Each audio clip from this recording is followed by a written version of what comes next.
What's up, y'all? I said, what's up, y'all? Look at me when I'm talking to you, bro. Nah, I'm just messing with y'all, man. This is Knockout Boxing 86 TV, and we in here. So check this out, bro. Before I get started on today's video, y'all know what to do. Be sure to hit that like button, subscribe to the channel if you're new here, and share the video, bro. If you come through and view my video, be sure to hit that like button. Put your seatbelt on when you hop in my car, man. Also, comment down below so we can chop it up and talk boxing. I love doing that with y'all, but I can't do it unless you leave a comment. So be sure to comment down below. And if you want to have me hop on a panel or collaborate with me, you can reach out to me on my email address at knockoutboxing86@yahoo.com. Again, that's knockoutboxing, the number 8, the number 6 at yahoo.com, bro. But without further ado, let's get into today's video, bro. And today we talking about Shawn Porter, and he got me all the way tight, bro. He got me all the way tight. I'm gonna play some words that he had to say, bro, and I'm gonna react to him. But I ain't gonna lie, bro. Shawn Porter done pissed me off, bro. And let's get into why, man. Y'all listen to this, and then I'm gonna come back and let y'all know what's up, bro.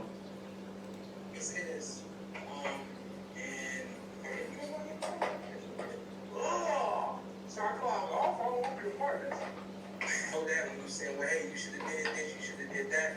I have people that I have to listen to. And when those people give me direction, when those people give me the business and tell me where it works to my advantage and where it doesn't, I have to sit back and do what I have to do. And at this point in time, I'm still sitting back and seeing what's going to happen. Y'all think, activate the mandatory. Wow, it's a great catchphrase. It's a great theme. It's something nice to be heard and said. None of y'all know what it means to activate a mandatory clause. And none of y'all know if activating a mandatory clause is even a real thing in boxing.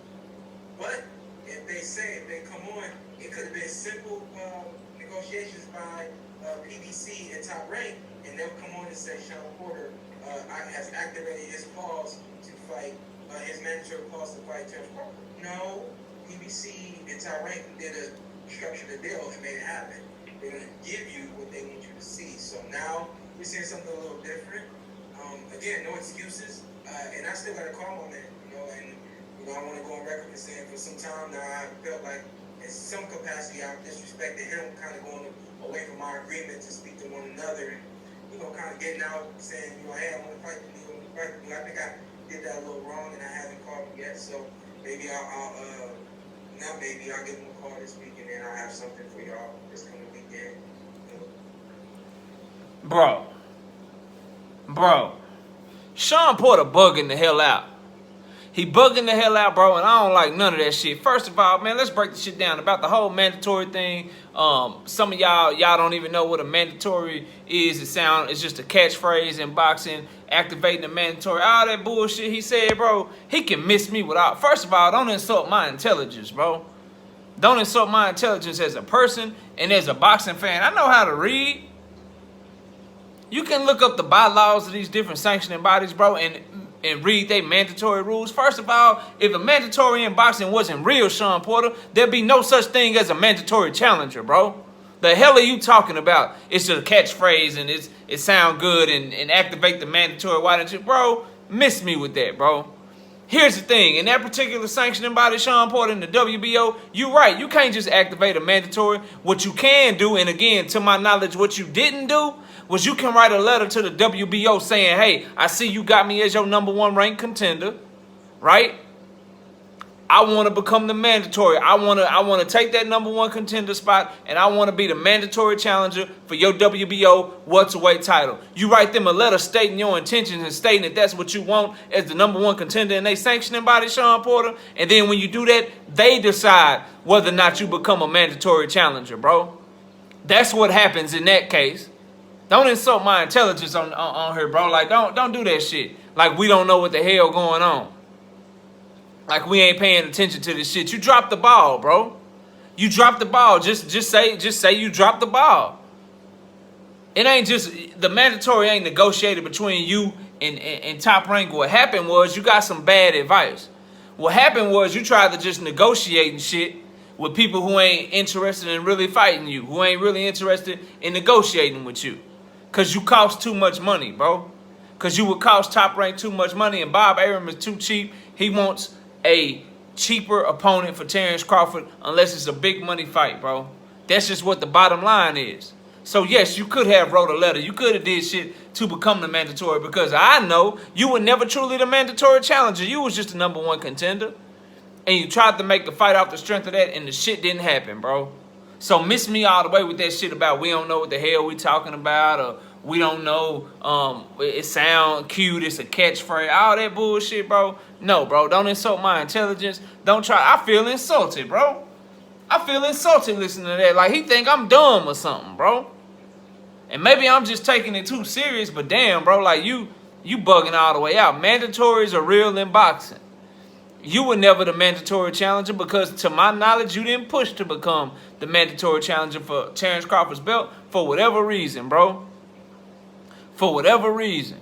That's what you did wrong. And then you come on later on and you apologize for some shit that you shouldn't even apologize for. You feel like you could have disrespected Terence Crawford by calling for the fight publicly? What? Are y'all not prize fighters, bro? You gonna say that you disrespected him by calling for the fight publicly, and that y'all should have talked privately, bro? See, I don't get that shit. You can negotiate privately.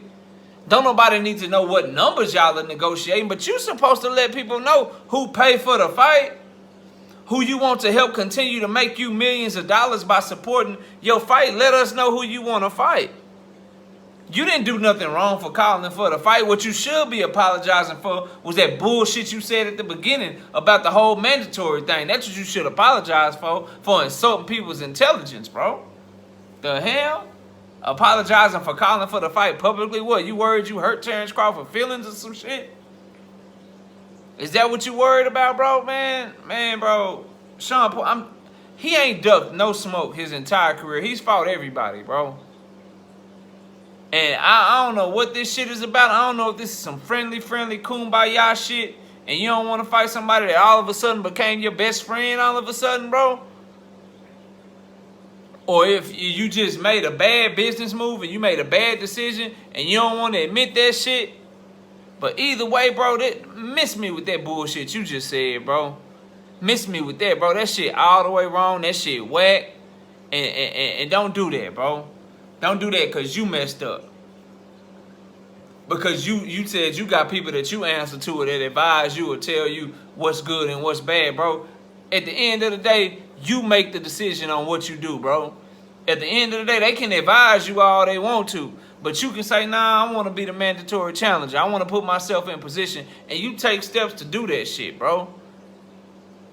That's what you didn't do. This is what happened, y'all, for those of y'all that don't know. He got in the #1's position for the WBO. He tried to negotiate with Top Rank and PBC. He tried to negotiate that shit directly because he wasn't interested in becoming the mandatory because he didn't want that 75-25 split, bro. He didn't want Terence Crawford and Top Rank getting 75% of the purse and him getting 25% of the purse. Maybe not him. Maybe Al Heyman didn't want that shit. Maybe Al Heyman informed him like, look, man, we need to try to negotiate for more. 75-25, that ain't right.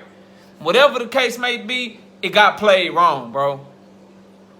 Because damn that, if you Shawn Porter, the reward for winning and beating Terence Crawford is an Earl Spence rematch, which is a much bigger fight, so you make that money up. So if you Shawn Porter, what you should have done, as I said multiple times, bro, you should have done everything you could to become the mandatory. And you ain't talking to no dummy when you say, I don't know what I'm talking about, bro. I know you don't just go activate a mandatory. You write a motherfucking letter. You let them know this is what I want to do. And then that sanctioning body decides whether or not you become the mandatory. But you got to at least let them know something.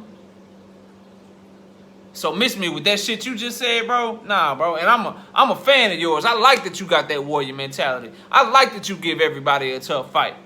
I like that it's no easy going with you, bro. That whoever fights you is gonna be the fight of their life. I like all of that shit. But this shit right here, you moved wrong, homie. And you trying to blame fans and blame people for calling you out on the shit, bro. Well, I ain't gonna stop. Just cause you upset or you in your feelings about some shit. And what you also said wrong was you owed Terence Crawford an apology, bro. You don't owe him no apology. You can call him, hey, bro, I want the fight.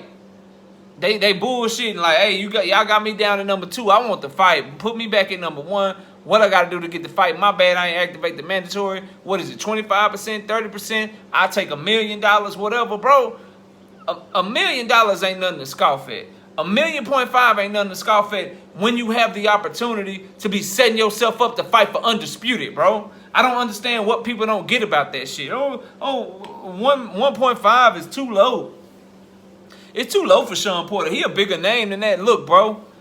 1.5 is not all he's getting. 1.5 plus the opportunity if he wins to fight for undisputed is too good of a deal to pass up. It's the same shit I say about Terence Crawford when it comes to this Earl Spence shit. If it comes down to it and they try to negotiate a fight and Terence Crawford passes up on 40% split or 45% split, whatever it is, bro. If he's making more than what his guarantee is and he passed that shit up, I'm not rocking with it for the simple fact that he will be passing up not only on the money, bro, but the chance to be the second to be undisputed in 2 weight classes and the first man to ever do that shit in the 4-belt era, bro. That's what he will be passing up to. It ain't just the money for him, and it ain't just the money for Shawn Porter, bro.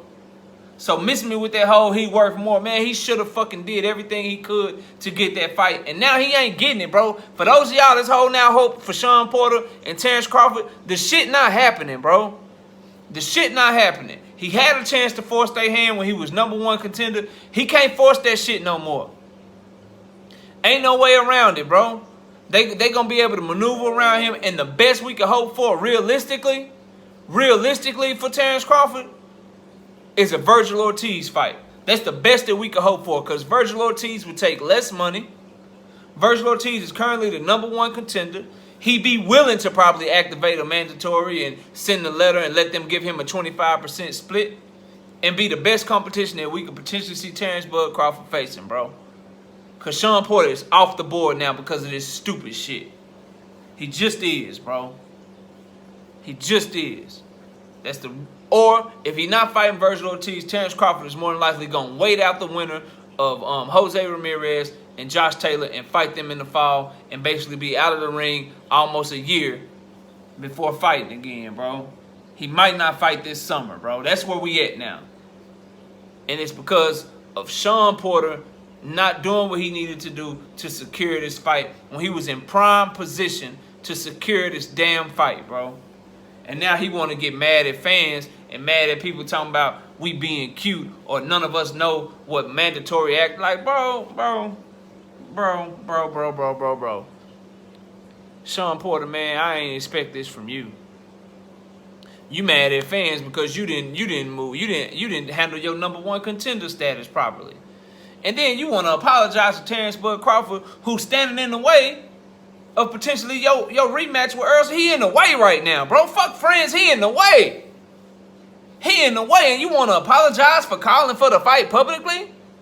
We should have talked in private. Man, look, you can negotiate in private, and you tell him in private, look, man, yeah, I want to fight you. But ain't nothing wrong with you. This 2021, ain't nothing wrong with you saying you want to fight the people saying you going to knock him out, because guess what he going to say?